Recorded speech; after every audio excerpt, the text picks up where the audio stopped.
Operation غضب للحق جاری، پاک افواج کے افغانستان میں کامیاب فضائی حملے۔ پاک افواج نے 16 مارچ کی شب کابل اور ننگرہار میں افغان طالبان کی فوجی تنصیبات کو کامیابی سے نشانہ بنایا۔ سیکیورٹی ذرائع کے مطابق حملوں میں پاک افواج نے کابل میں 2 مقامات پر ٹیکنیکل سپورٹ انفراسٹرکچر اور ایمونیشن اسٹوریج کو مؤثر انداز میں تباہ کیا۔ ویڈیو میں دیکھا جا سکتا ہے کہ فضائی حملے کے بعد سیکنڈری ڈیٹونیشن کی وجہ سے بلند ہوتے ہوئے شعلے اس بات کی تصدیق کرتے ہیں کہ یہ بارود کا بہت بڑا ذخیرہ تھا۔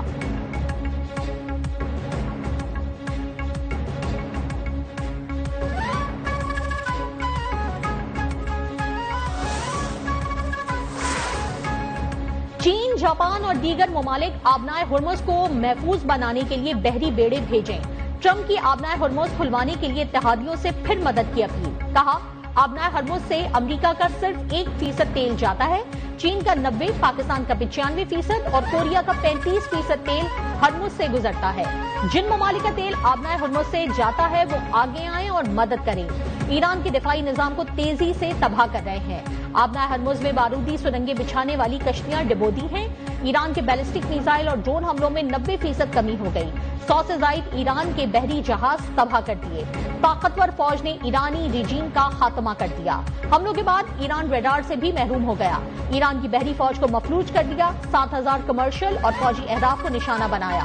ٹرمپ کا جزیرہ خارق پر مزید حملوں کا بھی اعلان۔ دعویٰ کیا کہ ایران مذاکرات چاہتا ہے لیکن ابھی ہم تیار نہیں۔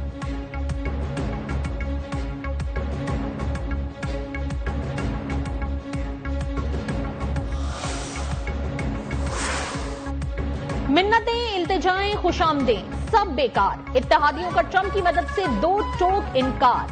فرانس کے بعد جاپان، آسٹریلیا، جرمنی اور برطانیہ کی بھی آبنائے ہرمز کھلوانے میں مدد سے معذرت۔ برطانوی وزیر اعظم اسٹارمر نے ڈونلڈ ٹرمپ کو کہہ دیا کہ ایران کے خلاف جنگ کا حصہ نہیں بنیں گے، گلف میں جنگ نہیں چاہتے۔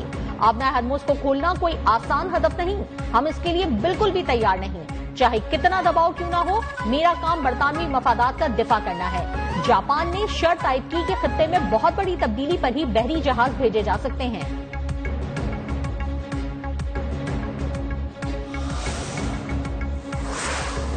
جرمنی ایران کے خلاف امریکہ اور اسرائیل کی جنگ میں حصہ نہیں لے گا۔ جرمن چانسلر فریڈرک میئرز نے کہا، جرمنی کے پاس اس جنگ میں شامل ہونے کے لیے اقوام متحدہ، یورپی یونین یا نیٹو کی طرف سے کوئی مینڈیٹ موجود نہیں۔ شروع سے ہی واضح تھا کہ یہ جنگ نیٹو کا معاملہ نہیں۔ امریکہ اور اسرائیل نے اس جنگ سے پہلے ہم سے کوئی مشاورت بھی نہیں کی۔ سوال ہی پیدا نہیں ہوتا کہ جرمنی اس جنگ میں شامل ہو جائے۔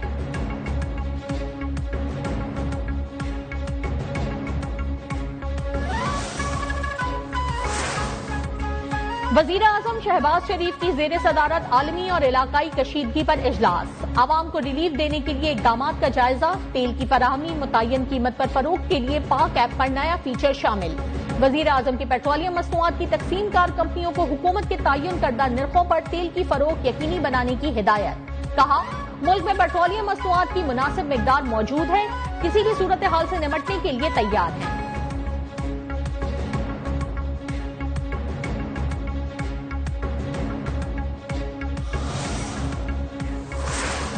وفاقی وزیر خزانہ محمد اورنگزیب کی زیر صدارت مانیٹرنگ کمیٹی کا اجلاس۔ کمیٹی کا پیٹرولیم مصنوعات کی مصنوعی قلت پیدا کرنے والوں کے خلاف سخت قانونی کارروائی کا حکم۔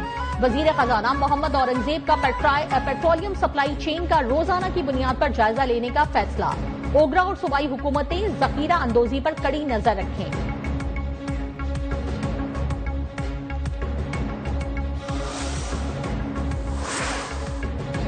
نائب وزیر اعظم اور وزیر خارجہ سینیٹر اسحاق ڈار سے قائم مقام امریکی ناظم الامور کی ملاقات۔ پاکستان اور امریکہ کے 2 طرفہ تعلقات اور خطے کی صورتحال پر تبادلہ خیال۔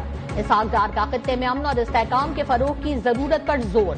رہنماؤں کی پاک امریکہ باہمی تعاون اور علاقائی پیش رفت پر گفتگو۔ علاقائی حالات اور باہمی دلچسپی کے امور بھی زیر غور آئے۔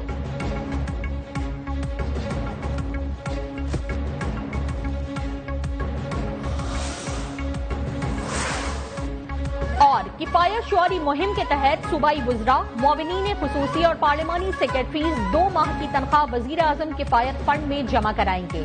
وزیر اعلیٰ مریم نواز کی زیر صدارت پنجاب کابینہ کے اجلاس میں اہم فیصلے۔ پنجاب اسمبلی کے ارکان بھی 2 ماہ کی تنخواہ اور الاؤنسز کا 25%، جبکہ اور اوپر کے سرکاری افسران 2 دن کی بنیادی تنخواہ جمع کرائیں گے۔ وزیر اعلیٰ مریم نواز نے کہا کہ پنجاب حکومت خود کفایت شعاری اختیار کرے گی اور بچائے گئے وسائل عوامی ترقی اور سہولیات پر خرچ کیے جائیں گے۔